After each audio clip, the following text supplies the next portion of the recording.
Good afternoon and welcome to the Legal Oral History Project at the University of Pennsylvania.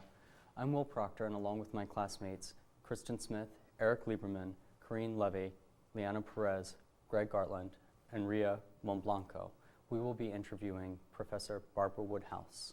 Today is Thursday, February 22nd, and we're in the Rare Book room at the University of Pennsylvania Tenenbaum Library.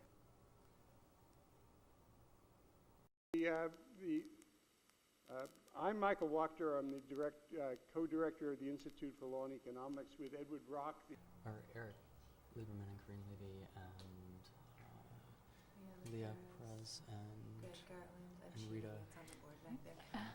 Ria Montblanco. Okay, so this is quite a sort of large group enterprise. Sounds good. You can start whenever you're ready. Good afternoon, Professor Woodhouse. Thank you for joining us today. In speaking with my classmates, I've met very few students who dreamed of being lawyers from a young age. When you were a child, did you have any idea you would one day have a career in the law, or did other careers and visions of the future capture your imagination? As a child, I never, ever imagined that I would have a career in the law. I had never met a female lawyer. I had never seen a female judge. It just did not even cross my mind that I would have a career in the law. In fact, I was very interested in the arts, in music, in dancing, in literature, in poetry, and law was not something that I could have aspired to. What were some of your activities in the arts when you were a child? I danced, I played the flute, I wrote poetry, I did paintings, I did all kinds of things, and I think that as a young child, I absorbed this concept, this notion that boys did science and girls did artistic things. And so I was very active in artistic things. And my brother is a scientist, by the way. I noticed that several years before attending law school, you spent time studying in Italy. Was it your experience in the arts that spurred you to go to Italy, or was it something else? It was my experience in the arts. I wanted to study fine arts. I also wanted to learn to speak a language fluently, and I was convinced I couldn't do that if I studied it in the United States. Can you tell us a little more about your experience there? Well, there was a lot of family issues involved with it, in that when I arrived there, I spoke no Italian. I only spoke English. And at first I was very lonely until I found a family to live with little children, and I realized I was much happier and more comfortable in a real down-to-earth working class family. So my experience in Italy was a family experience with a 5-year-old and a 9-year-old, and family meals and holiday celebrations and trips in cars where we all stuffed ourselves in until there was no room for anybody to breathe, and it was really a lot of fun. That sounds very exciting. It was. Did your experiences there reinforce some of the roles you had learned about men and women that you learned in America growing up? You talked a little bit about men being women being involved in the arts. Yeah, it certainly didn't. It certainly didn't challenge any of my preconceptions about what I would do with my life. You took about 10 years off after your initial academic studies in Italy to raise a family. What then spurred you to obtain your bachelor's degree and attend law school? During the time that I was raising my family, I became involved in community activities and a number of different things, including working with special needs children and gifted children in the connection with the school board.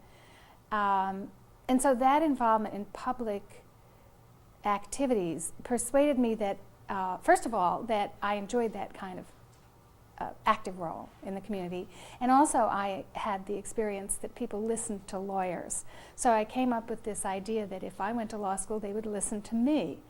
And to some degree that's been true, but what I hadn't anticipated is that I would be surrounded by other lawyers, so they would be listening to everybody. But in any event, that was part of what got me to go to law school. But another important factor was we adopted a child, and so we had an experience, a very positive experience with the law. And then we also had a foster child, a kinship foster child, and that brought me into contact with lawyers who were working with children and children's issues. How was your experience working with the law with your adopted child different than your experience with your foster child? With the adopted child, everything was very, it was an altogether happy event. Everything went well. He was a special needs child, but that certainly wasn't a problem. With the foster child, it was clear that his coming to us was the second best solution. And he had suffered a great deal. So I had the experience of how little the law can do to actually heal the wounds of someone who's had to suffer a great deal. So that, that was the sad part, the dark side, as it were, of the law. Is there any specific story or memory or event that you had with the law that really sticks out in your mind in terms of either your adopted child or your foster child? Yes, there's a funny story, actually. We took our foster child to the lawyer's office, because I always felt that it was important for children to understand what was happening to them. And he was at that time about 11. And he asked the lawyer if he could change his name. And the lawyer said yes, and in fact produced a case, showed us a case that I now teach in my family law class that says that anyone can change their name as long as they're not doing it to be deceptive. So he basically told this little boy, yes, you can change your name to anything you want. And I came upon this child standing looking in the mirror, and he never knew I saw him doing this. And he was standing and looking in the mirror, and he was going, Rock,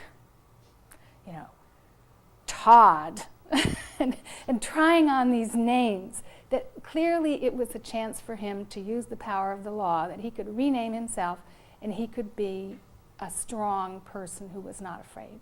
And I found that to be kind of touching, and I'd say that was one of the experiences that made me think, yes, the law can have an influence on people's lives in a very direct way. In addition to continuing your family obligations, you were quite an active student at Columbia.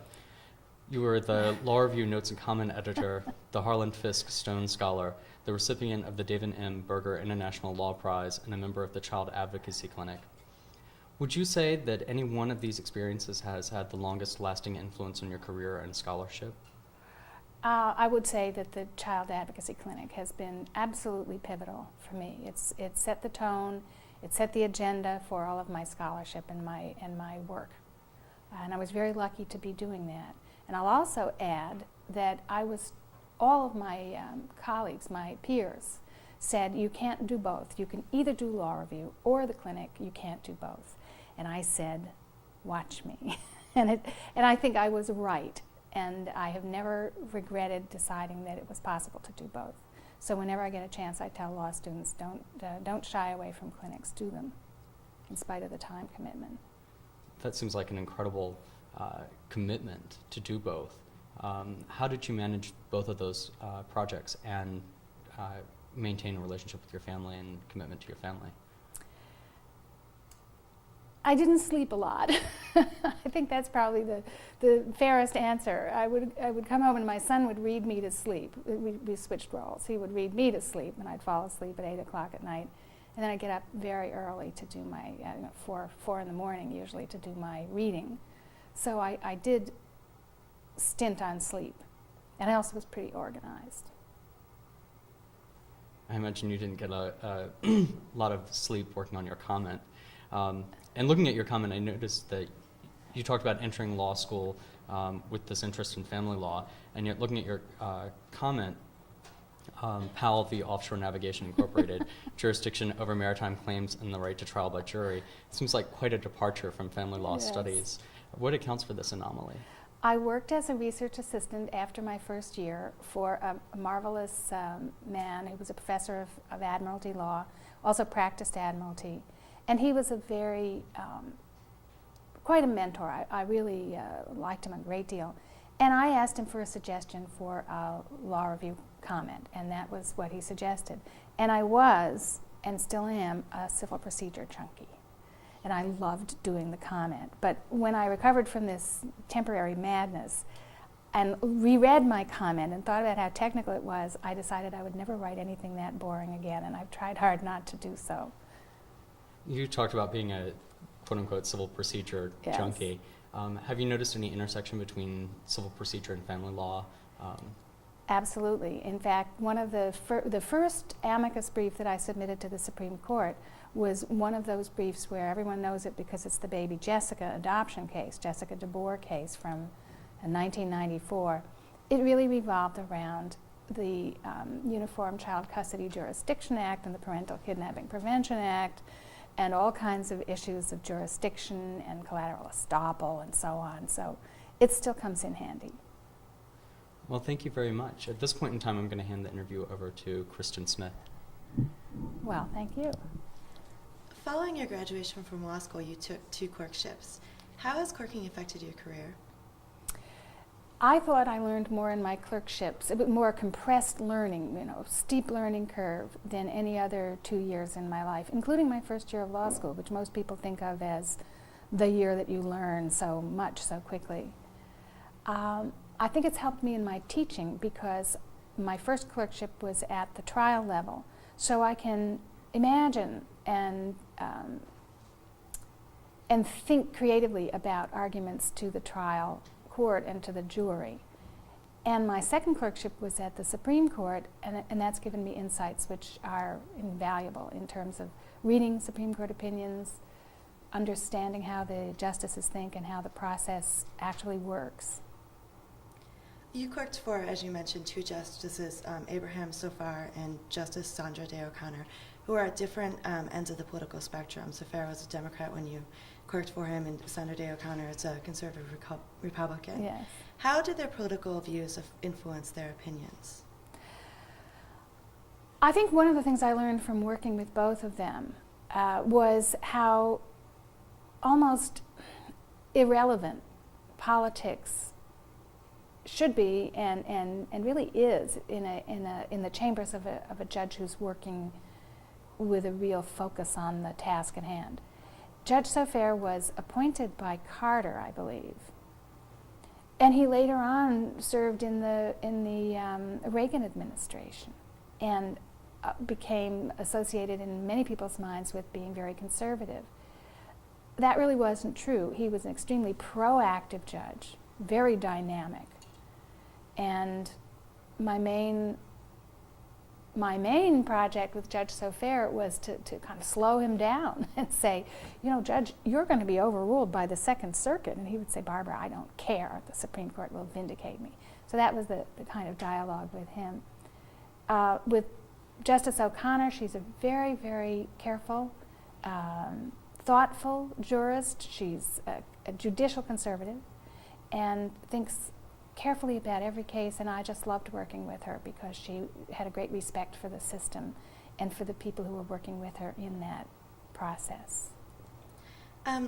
Sandra Day O'Connor is, when she was appointed, was the first woman on the Supreme Court and took on a lot of responsibility in that role. How did this affect the opinions you wrote for her and your interaction with her? There were certain almost ceremonial things that she did that I was fortunate to be part of. For example, she would invite all of the female judges from the Washington, D.C. courts to the Supreme Court for lunch once a year, and we would be part of that. And famous women, both in the law and in other walks of life, would come to visit her, and she would introduce us to them. So we had a bit of a sort of a front row seat on a lot of important interactions. In terms of her approach to the process of judging,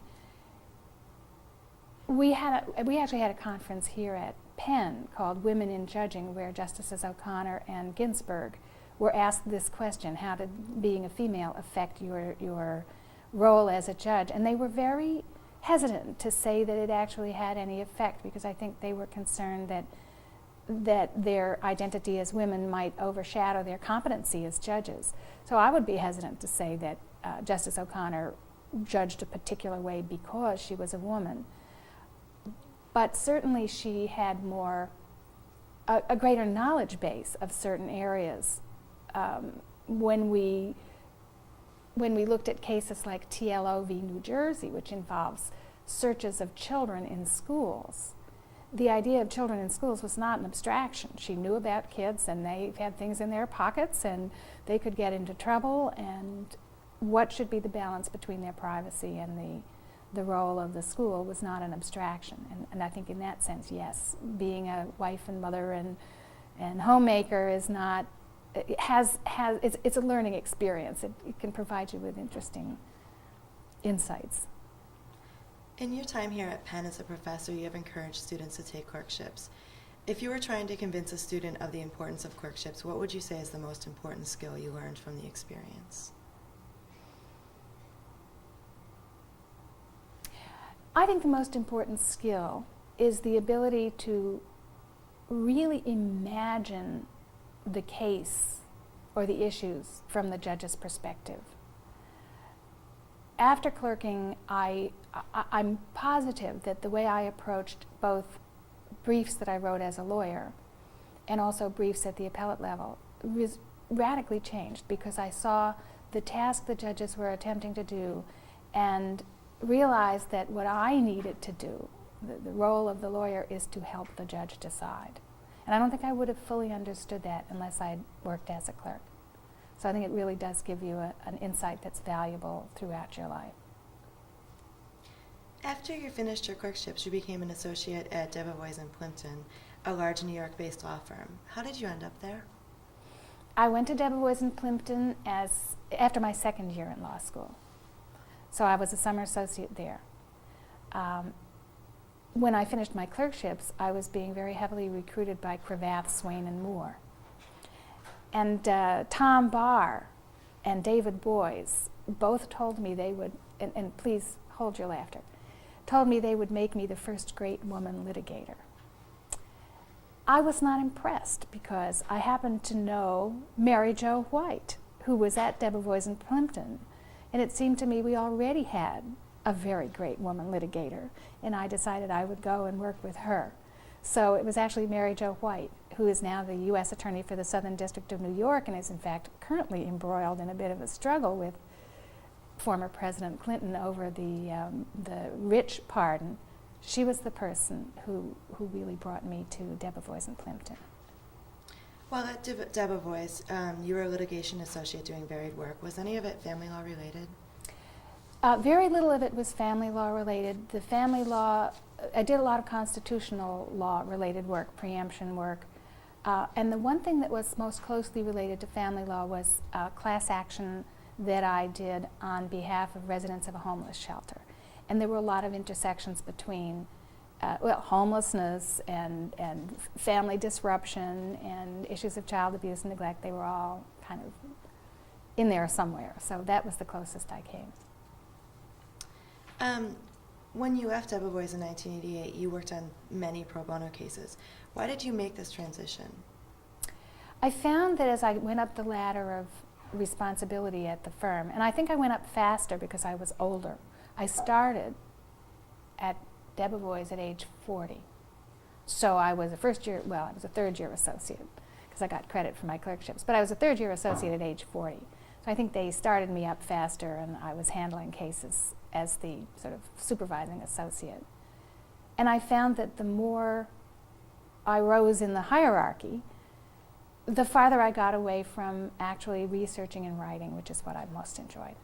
So I realized I was going to have to make a choice, either to really pursue actively a litigating career, which I think would have taken me into the U.S. attorneys, or a scholarly career, and I decided on the academic career. At this point, you appeared to concentrate in family law. How did your interest in family law develop? Well, it developed, I would say, after I got through first year of law school and started taking elective courses. I found that the courses I was taking in family law were the ones that just captured my complete engagement, and I felt they were really important. I thought, this is important. This is where the most crucial issues are being decided. It was what really drew me. So I took a basic family law course, and I took an advanced family law course in the Child Advocacy Clinic and a divorce simulation clinic. And by the time I had finished those things, I developed quite an expertise in the area. When I went on the teaching market, I said I would like to teach family law. And that's what brought me to Penn, because they were looking for a family law professor. Thank you. At this time, I'm going to turn you over to Eric Lieberman. Okay. I think we're going to stop the tape for a second. I feel like a little bit like we're in the U.S. Attorney's Office, and you didn't give me my Miranda warnings. Sorry, you okay? Sure.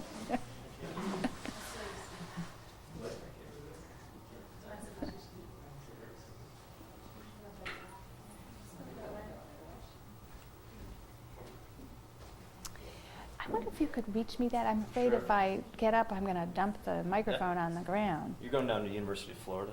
So Yes. I'm a Gator. Are you a Gator? I have got, Thanks. after I accepted that job, my family has been showering me with, I've got Gator flag, I've got Gator cups, I've got Gator stuffed animals. You live in Penn? Excuse me? You live in Penn? Yes, I am, yeah. I'm going to be history, right? What a shame. Are you- Oh, is that why? I hope you like foot. I will. I will learn. Gainesville's a great place to live. I'm very excited about it. It's a good opportunity for me and my work, and it's a beautiful place. Are you teaching family law there? Yeah, I've got a chair in family law and a center and all kinds of good things. Wow. Yeah. Better weather. Okay.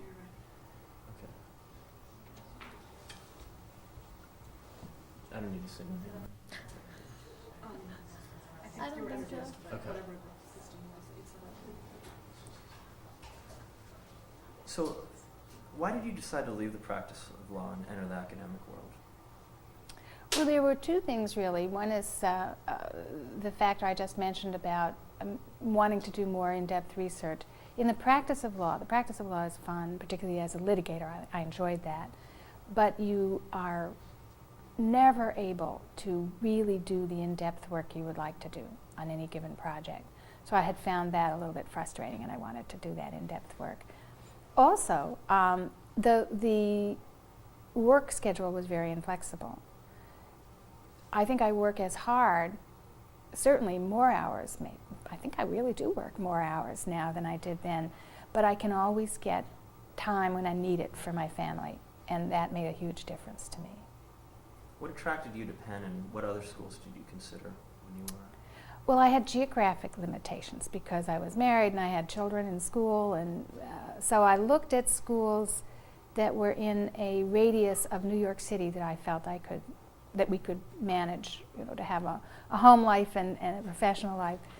And what attracted me specifically to Penn was, I think really was that they really wanted someone to teach family law. I was not trying to convince them, could they make room in the family law group for me? It was a real need here.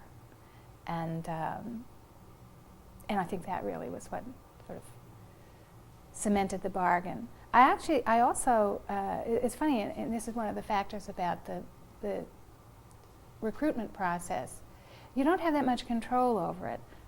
I had not sent any application to Harvard, but they found out I was out there, and they invited me to come and talk and be recruited. I went up there, and I had a horrible time.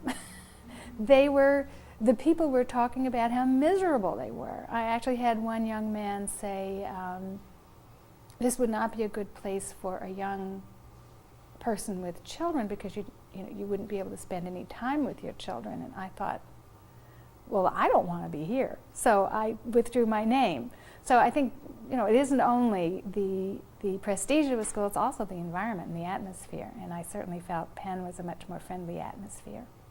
Did you have any preconceptions of what teaching law entailed? Well, I had been a law student, so I had seen other people in action, but I don't think I had ever quite envisioned how many hats law professors wear. I saw my professors teaching and I read their writing.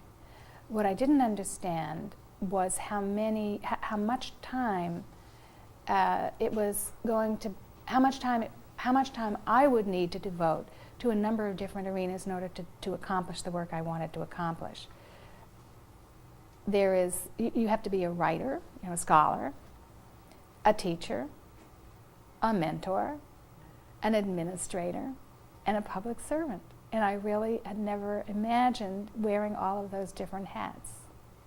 And that's, in fact, what I think is the biggest challenge, is not to sort of close yourself up in a box so you're not available in the ivory tower. That is a real challenge. Did you find teaching more rewarding than practicing law? Yes, much more. I love teaching. In what Really sense? do. Well, you do feel as if you have a real impact.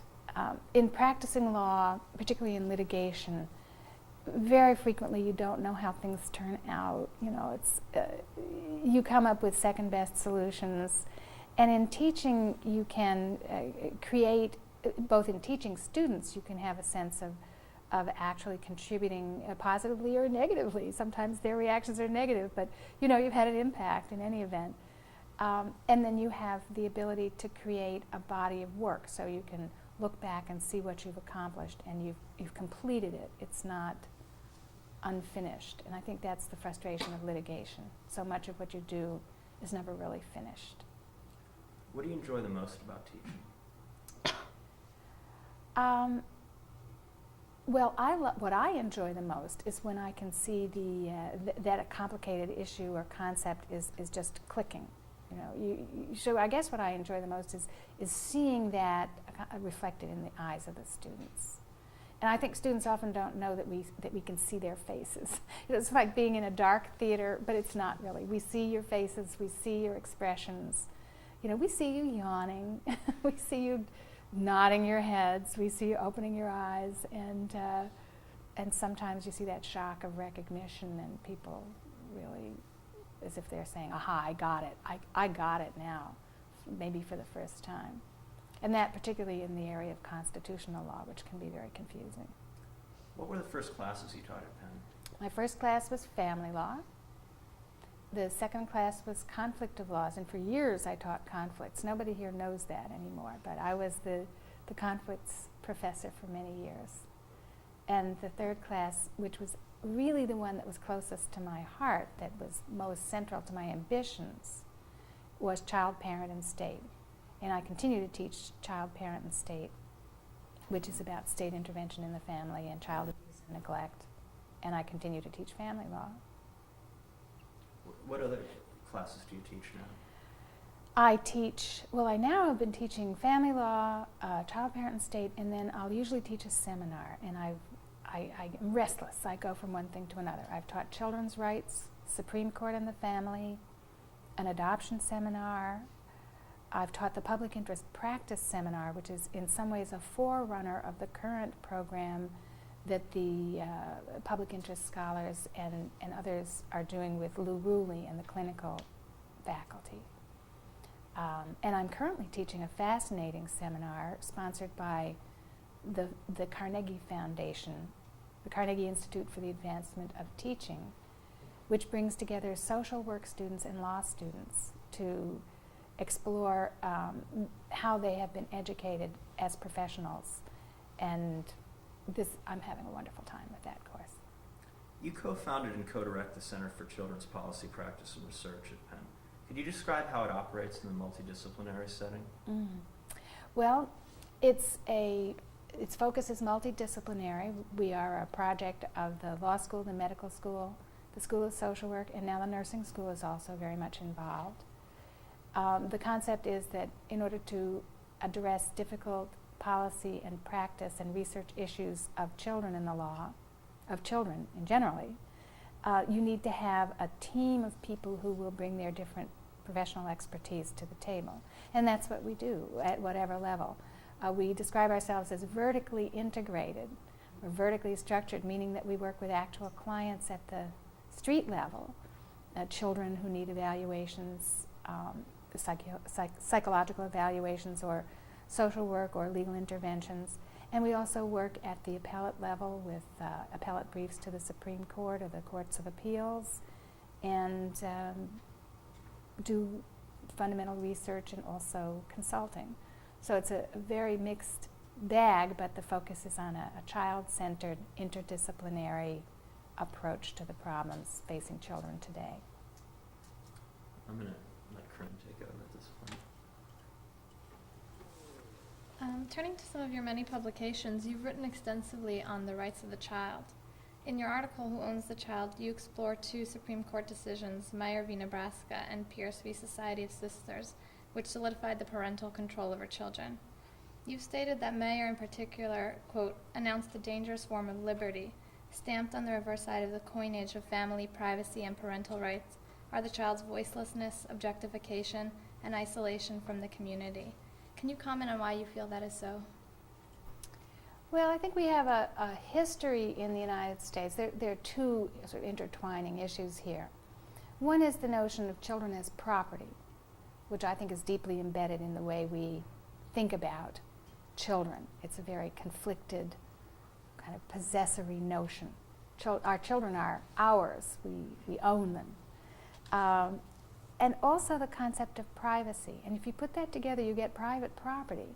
I think children have suffered from, not always, but there's a tremendous risk that the tradition of family privacy can end up obscuring from view maltreatment of children. And we see these statistics, we're shocked, but in fact it's the very tradition of respect for family privacy that allows children to be maltreated in their homes, neglected and abused. And that's what I mean by the painful or the dark side of family privacy. Okay. In your writings, you've also referred to the parent-child legal relationship as a truly radical grant of power over another person, one that should be earned. Why is it that you feel, or do you feel, that biology is not enough to earn parents the right to control over their children? I think biology is enough to create a presumption, just using our own legal lingo, to say if you are the biological parent, then we'll start with the presumption that you are the person who should exercise authority over children, because children do need some form of authority and structure in their lives.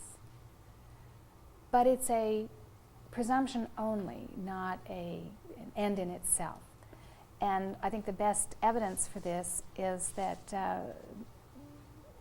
that the perpetuation of the species and the perpetuation of society depends not on people procreating, but on their actually taking care of their children. So we ought to be focusing on actual caregiving as the definition of the parenting role. And that's, I've taken off, I've used Dr. Seuss's Horton Hatches the Egg as an example of a story about the importance of caregiving as opposed to procreation without the follow-up of taking care of the child. So practically speaking, where does the government's role or the state intervention fit into the balance between the rights of the child and the rights of the parent in controlling the child?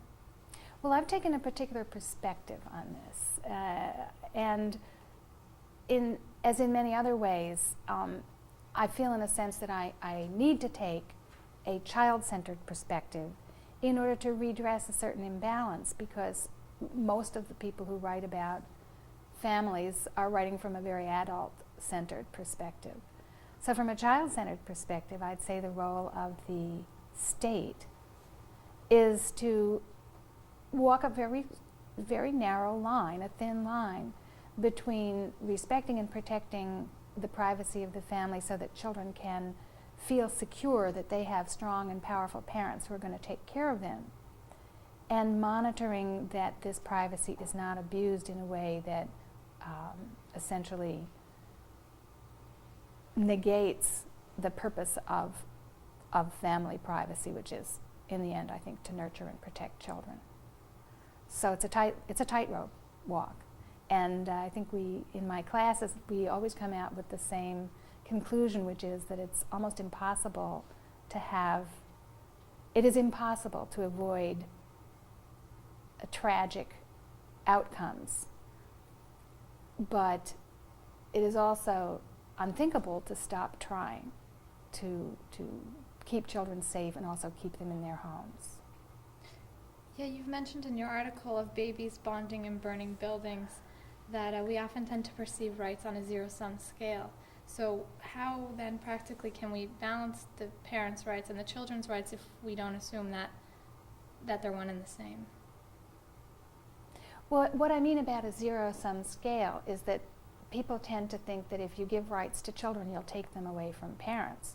But in fact, if you look at documents like the UN Convention on the Rights of the Child, they recognize that the child's interest in a relationship with the parent, if it's a right, if the child has a right to protection of the parent-child relationship, that doesn't detract from but actually reinforces the parent's claim of right to a reciprocal relationship. So that's an example of how we can move away from a zero-sum game and come up with a description that creates more of a synergy between the rights of parents and the rights of children rather than a conflict. The UN Convention on the Rights of the Child that you mentioned has been adopted by almost every country in the international community except the United States. In your article, Existing and Emerging Constitutional Rights of Children, you investigate some of the doctrinal and political barriers that children's advocates face in the United States. Can you comment on what some of those barriers are? Well, it's not only been adopted by almost every country, it has been adopted by every country except the United States and Somalia. And Somalia has no actual functioning government. So we are definitely in the minority of the international community. I think some of the opposition comes from a conviction on the part of Americans, which is very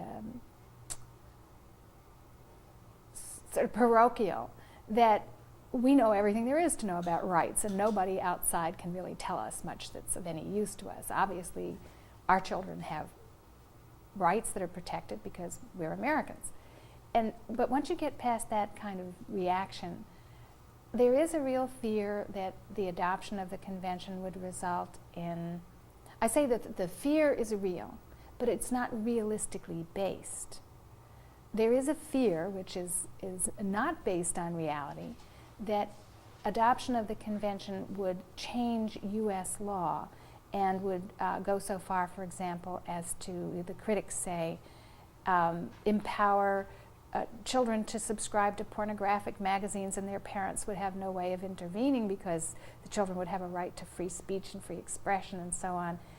And I think what's happened is the people who are concerned about the UN Convention are vastly overreading its reach and its effect, and there's been so much propaganda and disinformation put out that many people are really worried about it. There is also concern that it would interfere in, that it would prohibit, and I'll put that in quotation marks, the execution of juveniles, and absolutely that is absolutely true. It would be quite clear that juveniles could not be, people under 18 could not be executed and still be in compliance with the UN Convention. The UN Convention is not a self-executing treaty, and this is what the critics don't admit or don't understand. So even if the United States were to adopt it, there would be a tremendous amount of time, opportunity, scope for the states as well as the federal government to shape their laws in ways that were appropriate for this particular society. Justice O'Connor recently spoke at Penn on a very controversial case that came before the Supreme Yes. Court, Troxel v. Granville. Given your views on child-centered rights, can you comment on the Supreme Court's holding in that case? Well, we actually submitted an amicus brief from the Center for Children's Policy, Practice, and Research. And I was quite pleased with the result in that case for this reason. We were concerned that the court might make a very broad, sweeping statement that parents have constitutional rights that are so powerful that they trump the rights of, and I'm using rights in scare quotes here, of anyone else who has connections with or a relationship with the child. We didn't want that to happen because at the center we're looking out for the interests of at-risk children, children who are either at risk of placement or are already in foster care. And from our perspective, the extended family is an incredibly important asset to these children. So we hoped that the Supreme Court would do what it did, which is make a very narrow ruling and limit the ruling to the narrowest possible grounds. So a lot of people out there are complaining that Troxel v. Granville doesn't establish a clear rule. And I'm quite happy because I think it leaves open the field for a more gradual and nuanced development, which would take into account the many different contexts in which grandparent visitation claims or third-party claims, extended family claims for contact with children might actually be very, very important to the children. Thank you, Professor. I'm going to turn you over to Liana Perez. Thanks. You're welcome. I could see that you were thinking. Give me 5 seconds,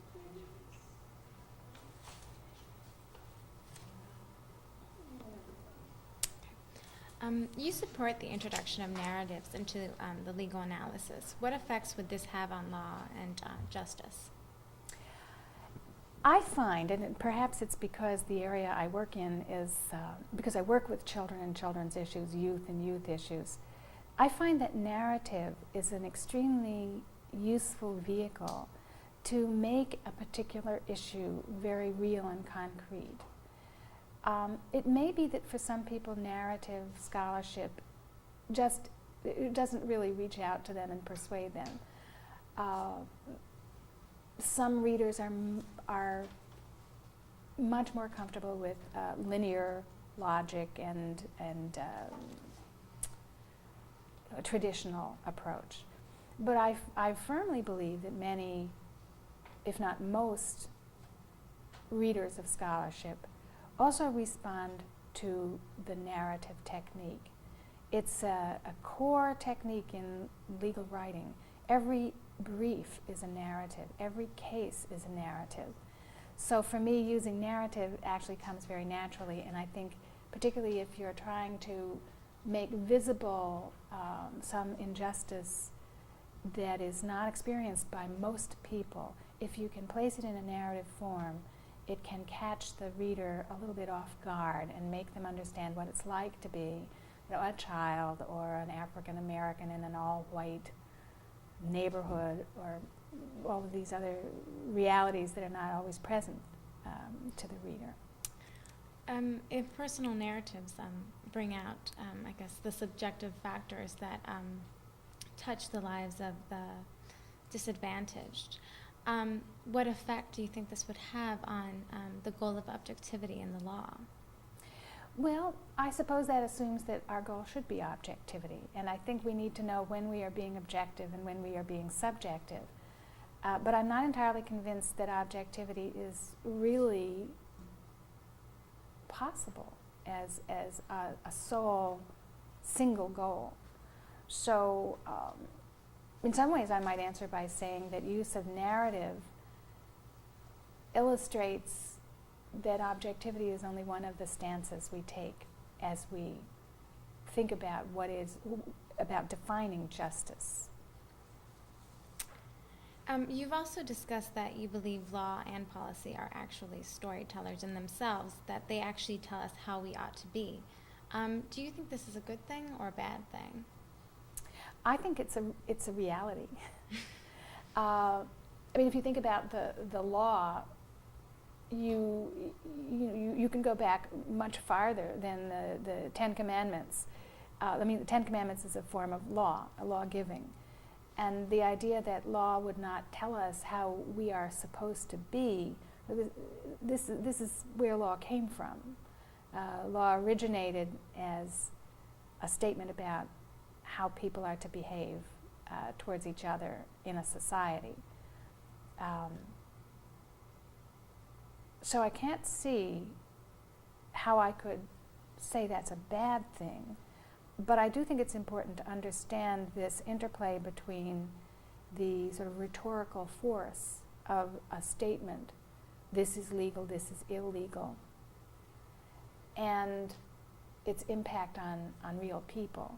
So that, for example, the fact that the law prohibits a particular activity is a statement about whether that activity is considered right or wrong by a given society.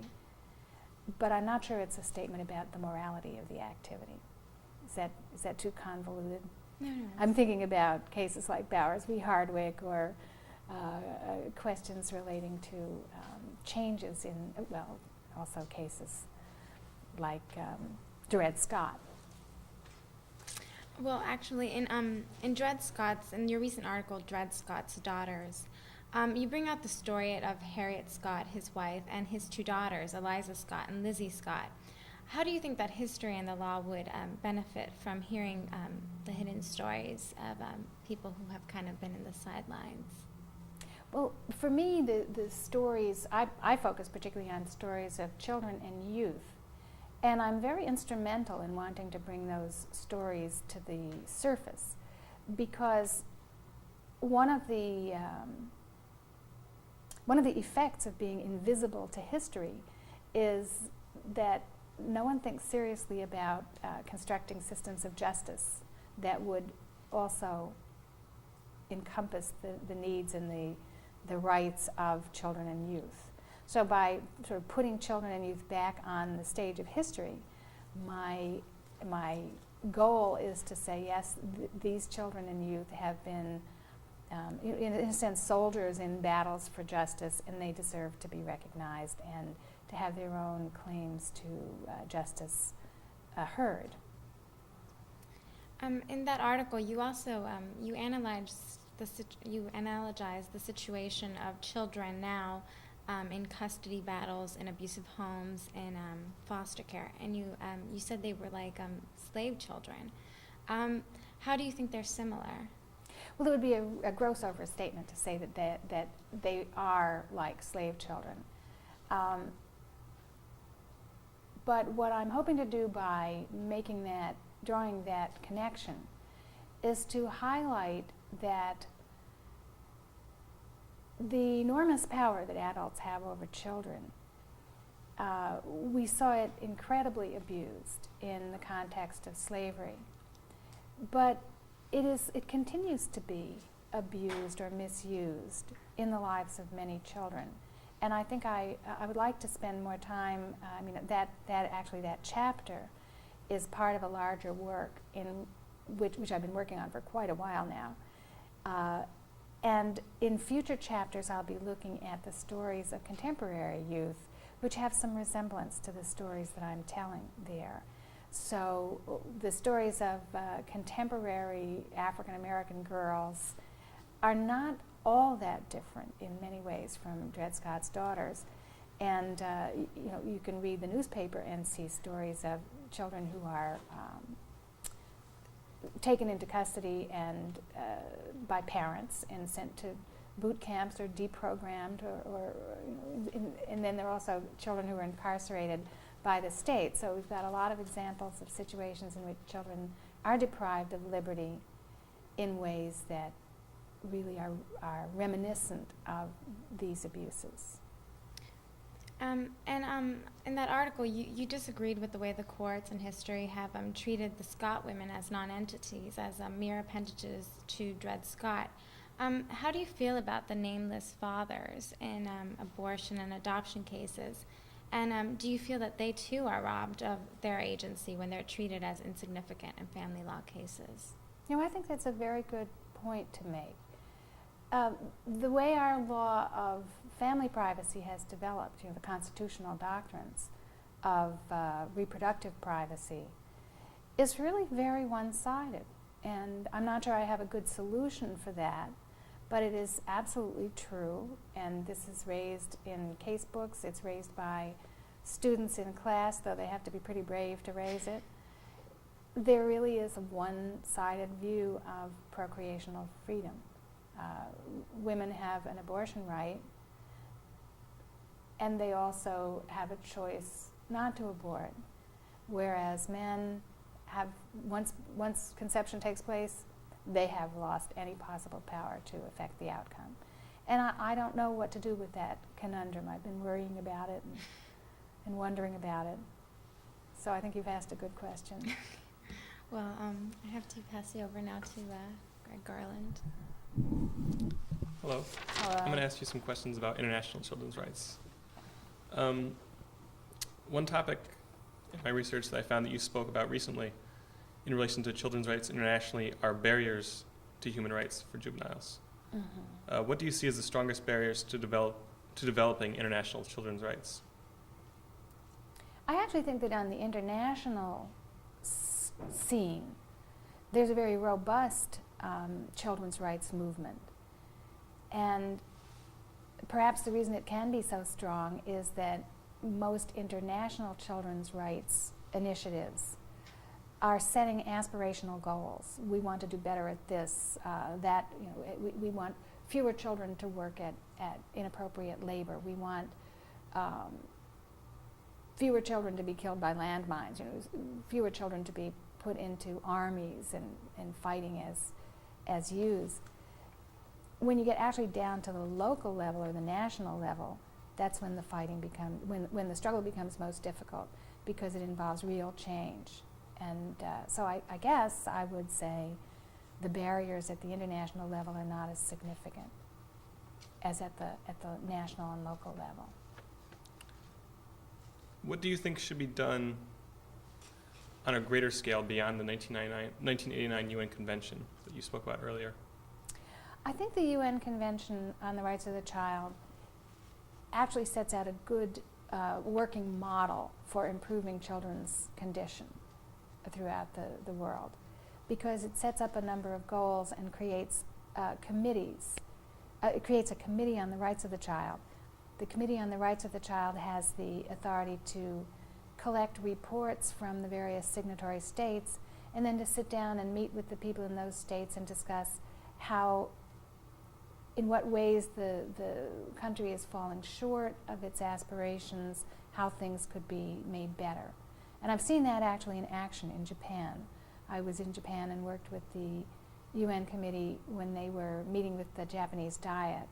So I actually think the UN Convention is a good blueprint for countries that want to have guidance, technical assistance, encouragement, feedback in their attempts to make children's lives better. The biggest problem, of course, for children internationally is war, two problems, war and poverty, and they're very often related. If we could find some way to have peace, I think the people that would benefit the most are children. If you look at the film clips on the news and you see who starves and who is displaced and orphaned and homeless and all of these things, it's a sad sight. You noted in a recent essay that and I'm going to quote here, the Convention's philosophy is embodied in Article 3, which reads as follows: in all actions concerning children, whether undertaken by public or private social welfare institutions, courts of law, administrative authorities, or legislative bodies, the best interest of the child shall be a primary consideration. With that in mind, were you surprised that scholars in this country are critical of the Convention as being disrespectful of parents' rights? Well, yes. Oddly enough, the United States is the country that probably was at the forefront of articulating the best interest standard for all kinds of legal, all kinds of laws that relate to children. I mean, the best interest of the child is the dominant standard throughout the world, and I think it's fair to say it started in the common law world and perhaps even in the United States. So it's a great surprise to see the United States saying, recoiling with horror from the principle that we should act in the best interest of children. In fact, as the quotation that you were reading illustrates, the Convention doesn't even say that all actions have to be in the best interest of the child, only that the best interest of the child has to be a primary factor, which seems eminently sensible to me, but I guess you'd have to tell that to Jesse Helms. You have argued in other papers that constitutional language, while not a guarantee, can influence the development of human rights. What would your advice be to a developing nation in relation to human rights for children in writing their constitution? I would advocate that any contemporary constitutional drafting project should include explicit rights for children, and that it should start from the principle that children have the same rights as adults, limited only to the extent that children may be unable to exercise those rights because they lack the capacity. A 2 or 3-year-old child doesn't have that capacity. So I would start from the principle that children have basic human rights that they share with all others. And in addition, they have a certain special set of rights because of their dependency, rights to nurture, to protection, that are not necessary for the autonomous grown-up, but very, very important to meeting children's needs. Is there any constitution that you can think of that might be a model? Well, I've written about the South African Constitution, which I think is an excellent model. It has a specific Bill of Rights which addresses these issues and makes explicit that these are protections in addition to the basic protections that any person is entitled to. And of course, there's always a gap between the ideal and reality, and so we're watching events unfolding in South Africa. I think the South Africans are really struggling very hard with huge problems like the AIDS epidemic and economic instability. But they've made that commitment. It's there, in black and white in their constitution. Are you optimistic about the future of children's rights internationally? Yes. In fact, one of the nice things about working on the international level, and I've just come back, in fact, from Paris, where I was at a meeting of the International Society of Family Law Executive Committee. So I can sit around a table, and there'll be people from Russia and Denmark and Copenhagen. Well, Denmark and Copenhagen are the same. Denmark and Norway, Switzerland, Netherlands, England, Spain, Italy, Japan, and all of them take for granted that the first step in discussing any issue of children and the law is to look at the UN Convention on the Rights of the Child. So it helps put in perspective for me that although we have been very slow to adopt the convention, the rest of the world is moving along without us, and we'll just have to catch up eventually. So I'm relatively optimistic about the development of children's rights internationally because, in fact, it seems to be, it is really the most rapidly accepted concept in the history of human rights law, is this notion of the rights of the child. Those are all the questions I have. I think I'll pass you on to Maria Blanco. Thanks. Sure.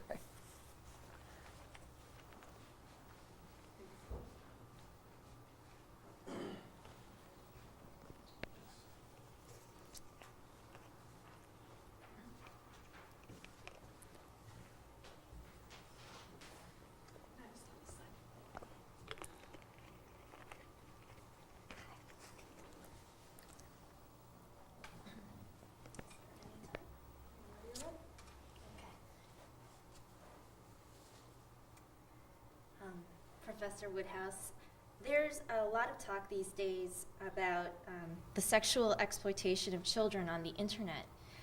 And you mentioned earlier that you teach a class currently at Penn called the Child, Parent, and State. Right. And it focuses on how to deal with cases of neglect and physical abuse and sexual exploitation of children.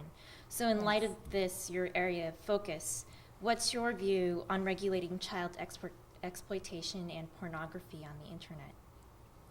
I probably have a very unpopular view for a professor, progressive or liberal-minded professor. I am concerned about pornography on the internet and about exploitation of children. And while I certainly would not advocate massive, hysterical kind of intervention, I think we've had some of that, I also would not abdicate responsibility for ensuring that children can go onto the internet and be safe there. So I think we have to be as creative as we possibly can be. in allowing, in fostering the kind of information exchange that's crucial to our modern society without endangering children. And there are cases, it is not at all unheard of, there are increasing numbers of cases where the internet is being used to exploit children and endanger children. And whenever I say that, I feel like I'm sounding hysterical myself, but you know, it's happening, so we have to deal with it. This is true. I mean, it's not only in the area of pornography, but even in cases where children enter chat rooms and they speak to complete strangers who might exploit them. This worries me much more than the pornography, is the use of the chat room, the use of the intimacy and anonymity of the internet to create dangerous situations. Right. And in light of the tension between the family privacy model and the model where the government should probably step in, how should there be a balance? Who should regulate more, the family or the government? Well, I've advocated for a real partnership between families and government. I don't think families can do it all alone. I think it ought to be a shared concern, a kind of community concern, that we set up safe spaces for children, whether they be parks and playgrounds and sidewalks and schools or the internet. And again, I think it's really a question of setting high goals for ourselves, to have both freedom of expression and safe places. And I think we can achieve that if we set those goals. My brother is a mathematician whose special area is computers. And I've heard him say that if you tell us we have to build it, we will. If you tell us we have to build something that allows both free communication and safe spaces, we'll figure it out. So there's a possibility for closer regulation that can come from the technology side, right? Going into that family privacy theory, in a recent article you wrote about the dark side of family privacy that you mentioned earlier, and this model is actually accepted by many major feminists. And in your article you stated that discussions between feminists and children's advocates are especially difficult, not because so much divides us, but because so much unites us. Is there sometimes a tension between the feminist theories and then the child advocacy theories, and how do the two groups work together? That article, which was published in George Washington Law Review, I think, came out of a symposium where I was asked to comment on a paper by Martha Feynman. Martha is a wonderfully gifted and brilliant feminist theorist, and I have been a friend of hers and a comrade for a long time. After I gave my commentary, we had a little episode. This is a story to illustrate the tensions. She was extremely hurt and offended because she felt I was saying in my commentary that she didn't care about children. And it surfaced for us, and then I, of course, was hurt and offended that she wasn't trusting me enough to understand that I was not accusing her of that sin. And what came out of that little sort of storm that we experienced was a conference that was held up at Cornell. Martha organized it to bring together feminists and children's advocates to explore just this issue. Why is it that we are so troubled when we disagree? Because most of the time we're all for supports for caretakers, we're all for better income, a family wage, better health care, you name it. We're all on the same page, and then all of a sudden we get to something like state intervention in cases of abuse or suspected abuse, and we divide. And I think that the reason is just what I've stated there, that we are really such close allies. It's kind of like a family fight. You're fighting with your sisters. We're all committed to many of the same goals, but there comes a point at which we're being forced into a kind of Sophie's choice. What are we going to choose if we're pushed to the extreme? Are we going to save the mother or the child? And it's a really tough place to be. So I think the answer to it is increasing dialogue, listening to each other more openly and being less defensive and more understanding of the other's fears. Do you find yourself, as a child advocate, working with other interest groups aside from the feminist group? Oh, yes, yeah. And particularly through the Center for Children's Policy, Practice, and Research. I've been working with a number of religious freedom groups. I've been working with the American Academy of Pediatrics. I've been working with with people who are concerned about correctional institutes and abuses in those institutes. So it's actually brought me into contact with with a large spectrum of different interest groups that, our interests will suddenly coincide around issues of children and youth. Is there any strong area of conflict with another group, or do you generally work together very well? It's a little bit like, as I was describing with feminism, I remember in a working group of people who were in a coalition opposing a particular piece of legislation. The legislation was the Religious Liberty Protection Act, which is a sort of son of RFRA, if you remember the Bernie case.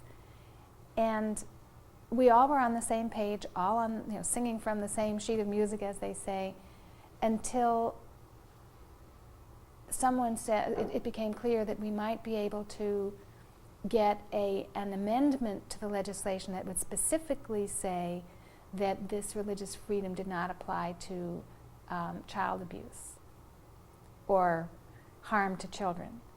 And then I was ready to say, okay, I'll take the amendment, and the other people were not. And so sometimes when you're in a coalition like that, you end up parting ways because you realize that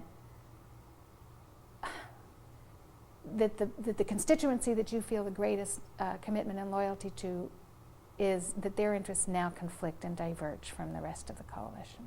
And this coalition included, for example, historic preservationists and all kinds of different people who had no particular interest in children's issues. You've actually been quite involved in advising Congress. For example, in 1995, there was a bill before Congress that promoted the parental rights and responsibilities, and you had the opportunity to testify against it. Can you describe the experience and your reaction to later the failure of the bill, and if you felt that you had a huge impact in that? It was a very interesting experience because I was on CBS this morning, in the morning, talking about adoption, and then had to fly down to Washington. So I came from a very warm, Paula Zahn, was really nice to me, and I came into Congress, and the House Judiciary Committee was not nice. They were very hostile. You've seen them. They are, I was kind of stunned at the force of the hostility that you can get from those warring parties. So it was a difficult experience, very, very adversarial. I was flattered that they had read my writings, which I knew they had done because the Republicans in this particular instance were using my writings to attack me. So it was quite an experience. It was like being in a boxing ring.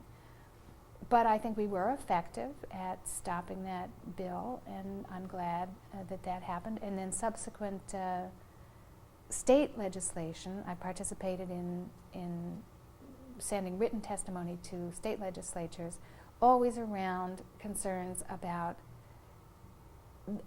that heightening protection of parents' rights in the context of